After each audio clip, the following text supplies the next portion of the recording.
Lu udah capek, udah ngelakuin semuanya hari ini. Ketawa, kerja, ngobrol, pura-pura baik-baik aja.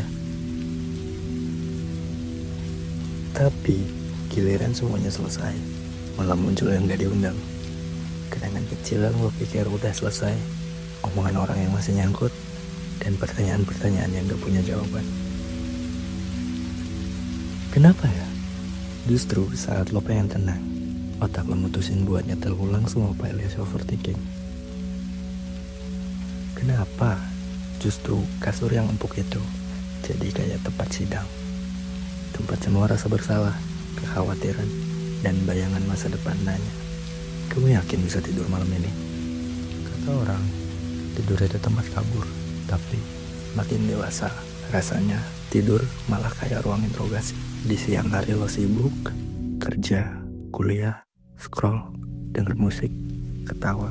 Tapi di malam hari, semua itu hilang. Tinggal lo, kasur, dan isi kepala yang gak pernah bisa diajak ngomong.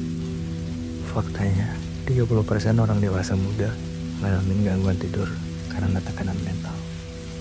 Bukan karena kafein, bukan karena begadang iseng, tapi karena kepala mereka terlalu aktif buat diam.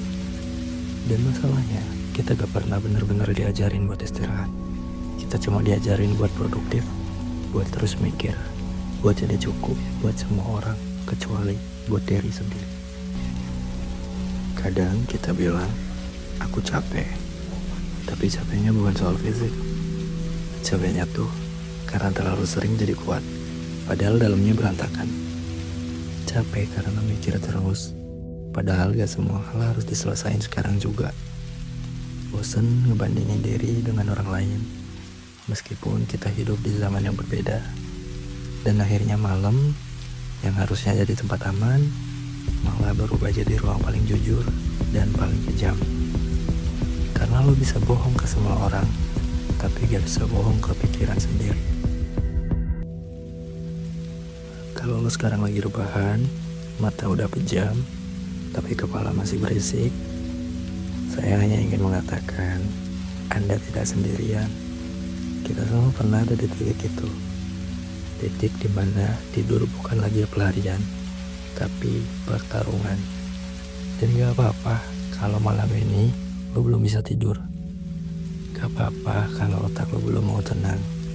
Yang penting lo masih ada di sini, masih bernapas, masih mencoba. Kadang itu aja udah cukup.